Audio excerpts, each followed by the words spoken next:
Hello दोस्तों, आज मैं आपको सुनाऊंगा करनी का फल, एक बहुत ही मजेदार कहानी। अजय और सुमीत एक ही कक्षा के दो छात्र थे। सुमीत एक निर्धन परिवार का सीधा सादा लड़का था, जबकि अजय एक शहर के बड़े उद्योगपति का इकलौता बेटा था। माँ बाप के अधिक लाड़ प्यार ने उसे बेहद घमंडी तथा जिद्दी बना दिया था। अजय पढ़ाई लिखाई में हमेशा पीछे और कक्षा में होने वाली शरारतों में सबसे आगे रहता था। सुमीत इन सब में कभी भाग नहीं लेता था। वह कभी कभी परेशान होकर इन शैतानियों की सूचना अपने मास्टर जी को दे दिया करता था, जिससे अजय को दंड भुगतना पड़ता। इसलिए अजय सुमीत को अपना दुश्मन समझ बैठा और उससे ईर्ष्या करने लगा। वो हर वक्त सुमीत को सताता और उसको नीचा दिखाने की कोशिश करता।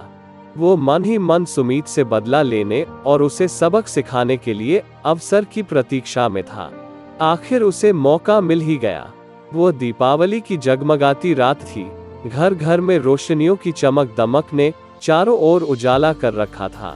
सब तरफ से आतिशबाजियों व पटाखों की धमाकों से आकाश गूंज रहा था। अजय ने सोचा, यही मौका है सुमीत को सबक सिखाने का। उसके शैतान दिमाग ने एक खतरनाक योजना बनाई।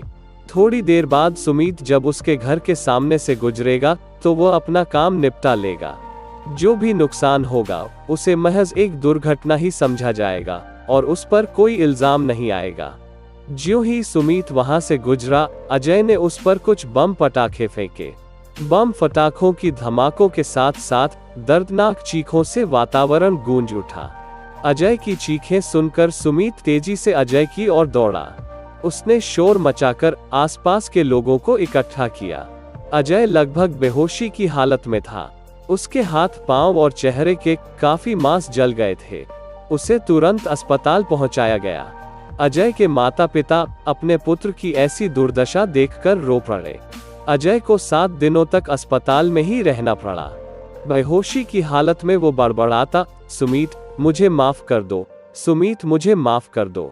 सुमीत को बड़ा आश्चर्य होता कि अजय उससे क्यों माफी मांग रहा है। होश में आने पर अजय के पिताजी ने अपने बेटे से पूछा, अजय बेटे, जरा बताना तो तुम्हारी यह दुर्दशा कैसे हुई। अजय ने बताया कि वो किस प्रकार से सुमीत पर बम फेंकने वाला था और बम उसी के हाथ में फट गया। अजय ने सुमीत तथा अपने माता पिता सभी से माफी मांगी और वादा किया कि अब कभी किसी के लिए न तो बुरा सोचेगा न ही करेगा। पिताजी ने समझाया, बेटा, हमेशा याद रखना चाहिए, जो दूसरों के लिए गड्ढा खोदता है वह खुद भी उसमें गिर सकता है। इसलिए हमें कभी किसी के लिए न तो बुरा सोचना चाहिए न ही करना चाहिए। धन्यवाद दोस्तों।